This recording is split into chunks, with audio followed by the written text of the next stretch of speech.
Hvis du er i tvivl om, hvordan du opretter et domæne og et webhotel til din hjemmeside, så se med her. Hej, mit navn er Mads Hansen. Jeg er freelance webdesigner og designer hjemmesider, laver SEO og afholder kurser. I videoen her vil jeg vise dig, hvordan du køber et domænenavn og et webhotel til din hjemmeside, som både kan bruges, hvis du skal til at lave din egen hjemmeside, eller hvis du allerede har en færdig hjemmeside, som skal flyttes over på et andet webhotel. Er du i tvivl om, hvilken webhoteludbyder du bør vælge, så se min video her, hvor jeg gennemgår de forskellige udbydere og kommer med anbefaling til, hvad du skal vælge. Lad os først lige få styr på, hvad et domæne og et webhotel egentlig er. Man kan sammenligne et domænenavn og et webhotel med en adresse og et hus. Det vil sige, hvis man går ind på dit domæne, for eksempel i mit tilfælde min hjemmeside davivo.dk, jamen så er det altså adressen til hjemmesiden. Inden på den adresse vil man så se min hjemmeside, som ligger på et webhotel, og det svarer altså til huset. I videoen her viser jeg, hvordan du køber et domæne og et webhotel hos simply.com, men så længe du vælger en dansk udbyder, så er princippet det samme. Det er dog vigtigt, at du vælger en dansk udbyder, fordi at hvis du vælger en udbyder til dit webhotel fra udlandet, jamen så er du nødt til at købe dit webhotel et sted, og dit .dk-domæne et andet sted, altså hos en dansk udbyder. Fordi at udenlandske udbydere webhoteller ikke kan sælge .dk-domæner. Men jeg tager udgangspunkt i simply.com, så lad os hoppe over på computeren, så jeg kan guide dig igennem det. Her er jeg inde på simply.com. Hvis jeg trykker på domæne, så er jeg her mulighed for at skrive mit domænenavn for at se, om det er ledigt. Så hvis jeg fx skriver sofacykel,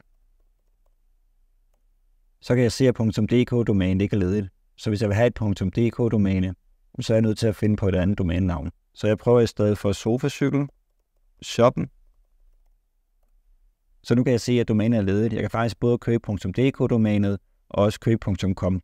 Men her i videoen viser jeg bare, hvordan du køber .dk-domænet. Så hvis jeg trykker på bestil nu, så har jeg mulighed for enten kun at købe domænet, altså hvis jeg allerede har et webhotel. Men i den her video vil jeg vise, hvordan du både køber et webhotel og et domæne. Så derfor så vælger jeg også, hvilken webhotelpakke jeg gerne vil have til min hjemmeside. I det tilfælde her, der tager jeg bare den billigste hos Simply Basic Suite, og det vil ofte være nok, hvis du har en mindre hjemmeside, plus du altid kan opgradere hen ad vejen, hvis det er, du får behov for mere. Så jeg trykker på bestil pakke, og så kan jeg se min bestilling her.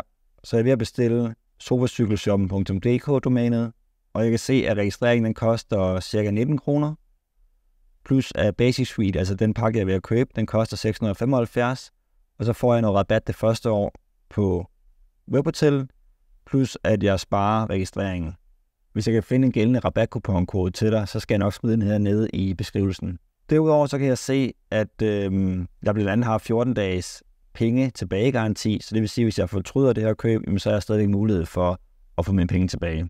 Så nu udfylder jeg sådan set bare mine oplysninger, og så har jeg købt domænenavn og webhotel. Så jeg skriver min virksomhed og mit navn, plus de andre oplysninger. Sådan, trykker fortsæt bestilling, og så vælger du, hvad du handler som, om du er privatperson eller virksomhed. Derudover så vælger du produkttypen POP, som den står på. Jeg vælger 12 måneder, og så vil den efter 12 måneder blive fornyet til den fulde pris. Hvis du vil, så kan du forny automatisk ved udløb, så du ikke risikerer at glemme det. Og så kan du selvfølgelig selv vælge, om du vil modtage nyhedsbrev. Jeg klikker den fra. Så accepterer jeg betingelserne, og fortsætter med bestilling.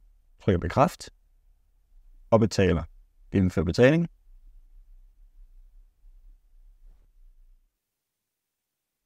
Så er betalingen godkendt. Efter cirka 5 minutter, så skulle du gerne have modtaget 5 mails. 4 af dem fra Simply, og en af dem fra Punktum, som er det, der før hed DK Hostmaster. Lad os prøve at gennemgå de mails, du har fået. Hvis vi starter med at se på den, der hedder kvittering, jamen så er det blot en kvittering for det køb, du har lavet hos Simply.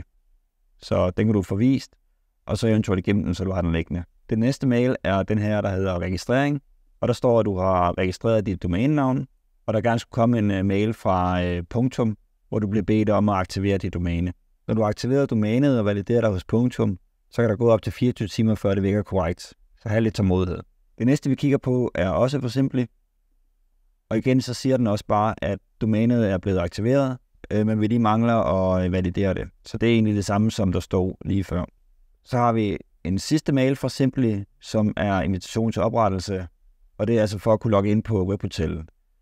Først så vælger vi lige at validere domænet, som skal gøres hos Punktum. Så hvis jeg går ind på den mail, Så har jeg mit bruger-ID her, og står også hernede, og her ses din adgangskode til at logge ind hos Punktum.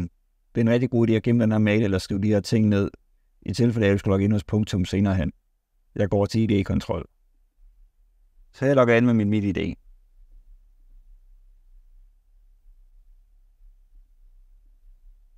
Og herefter bekræfter jeg og afslutter ID-kontrol. Og nu kan jeg se, at mit domænenavn er aktivt. Hvis jeg klikker på det og går ned i bunden, så kan jeg også se, at navneserverne de peger over på Simply. Og fordi de peger over på Simply, så betyder det også, at jeg kan bygge min hjemmeside over på Simply, og så få den til at ligge online. Og dermed har jeg forbundet Simply, altså mit webhotel, med mit domænenavn. Den sidste mail, vi skal have fat i, er den her fra Simply, hvor vi opretter en konto hos dem. Så jeg opretter en simply.com bruger, og så indtaster mine oplysninger.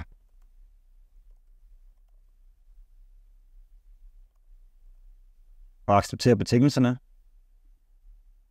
og opretter min bruger. Og når jeg nu er logget ind, så kan jeg se, at mit domæne er blevet registreret. Normalt kan der gå op til 24 timer, for det virker korrekt. Når det virker korrekt, så vil jeg også modtage en mail fra Simply. Så nu kan jeg se, at jeg har modtaget en bekræftelse på, at min registrering er gået igennem. Der kan stadigvæk godt gå lidt yderligere tid, men jeg kan teste, om det virker ved at klikke på domænenavnet. Og hvis der så står, at det er hostet hos Simply, så ved jeg, at det virker.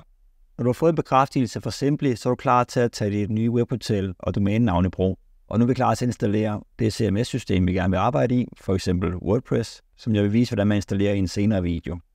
Hvis du kunne lide videoen, så giv den gerne et like og subscribe herunder. Så får du kommende video med tips og tricks til din hjemmeside. Vi ses!